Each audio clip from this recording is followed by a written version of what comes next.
দেখছেন সাবেক নৌ পরিবহন মন্ত্রী, তাকে কিন্তু 7 দিনের রিমান্ড আদালত মঞ্জুর করেছে এবং তাকে কিন্তু সিএমএম কোর্ট থেকে নেওয়া হচ্ছে। যেমনটি দেখানোর চেষ্টা করছি, হাজারীবাগ থানায় 20 আগস্ট দায়েরকৃত মামলায় সাবেক নৌ পরিবহন মন্ত্রী শাহজাহান খান, তাকে কিন্তু আদালত 7 দিনের রিমান্ড মঞ্জুর করেছে।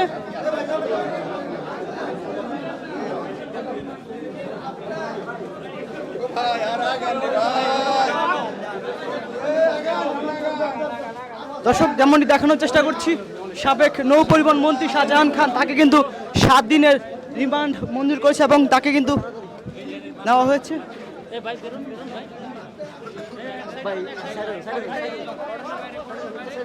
সাইডে আছে ভাই, সাইডে আছে।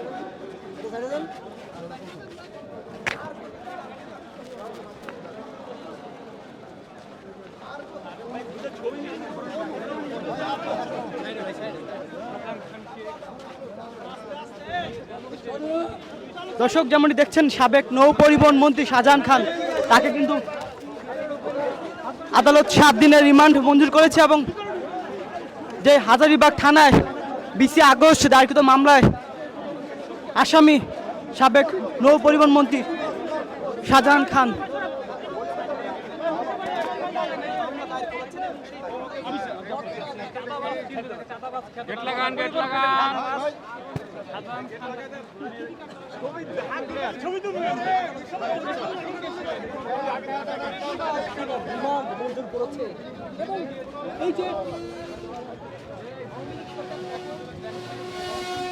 দর্শক, দেখছেন আদালত প্রাঙ্গণ কিন্তু পুলিশের কঠোর নিরাপত্তা রয়েছে এবং তাকে কিন্তু শুক্রবার বিকাল 3টার দিকে তাকে আদালতে তোলা হয়।